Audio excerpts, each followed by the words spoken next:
So get back out of that menu there. XV Color. XV Color is a Sony exclusive at the moment. XV Color allows the camera to embed other color data in the video stream.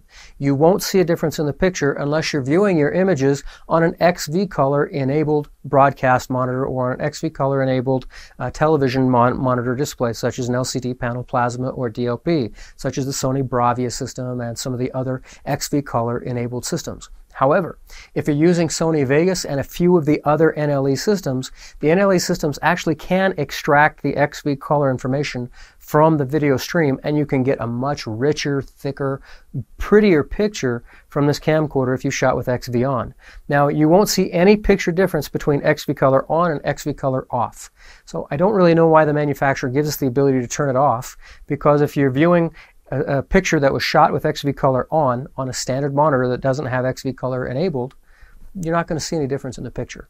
So I recommend leaving XV Color on. Just leave it on and it makes no difference to what your television sees or what your nonlinear editor sees unless they're XV Color enabled, in which case the data is there to use.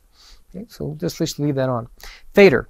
What this does is it allows us to fade the shot at the end of record. So in other words, every time we hit record, it fades up or fades down to black or to white, and we can change this color.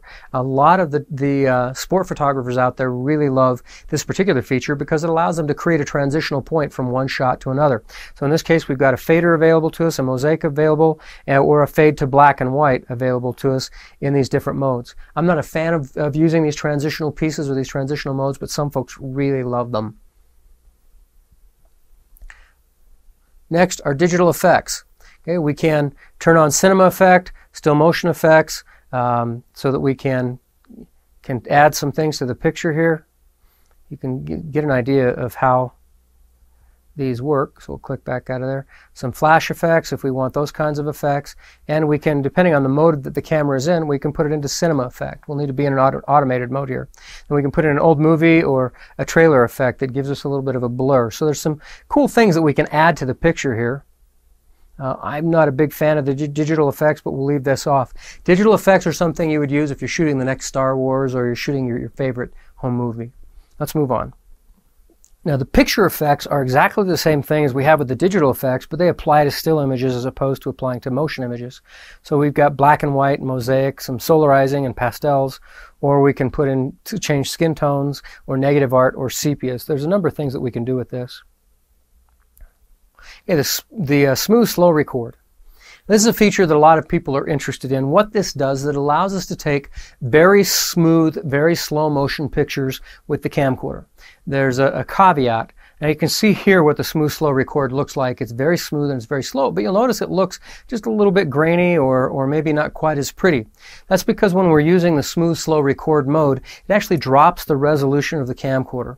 Now we can record smooth slow for 3 seconds, 6 seconds, or 12 seconds as we're working with the camcorder, but bear in mind that we're going to lose some of our resolution. So we'll choose OK. This opens it up and we can see in this upper right hand corner the small golfer. This is telling us that we're in smooth slow record mode. So let's hit set, and this allows us to determine whether we're going to record sound with the smooth slow record or not, and it allows us to adjust the timing. So let's start with the timing. Okay, we can set this up so that it records for 3 seconds after we press start and stop, or for 3 seconds before we press the start stop. We'll hit 3 seconds before, and you'll notice that the golfer has now moved to the very end of the timeline.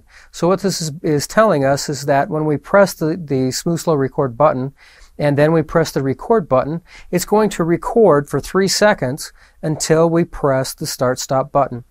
In other words, what that means is the camera is constantly buffering up the information that's coming to it when we turn on the smooth slow record. And it does that by using the internal memory in the camcorder. But we also need to remember that it's at a quarter or a half resolution depending on the mode that we're working in. So be aware of that the picture is not going to be real pretty. My own opinion is that generally you're better off shooting a high shutter speed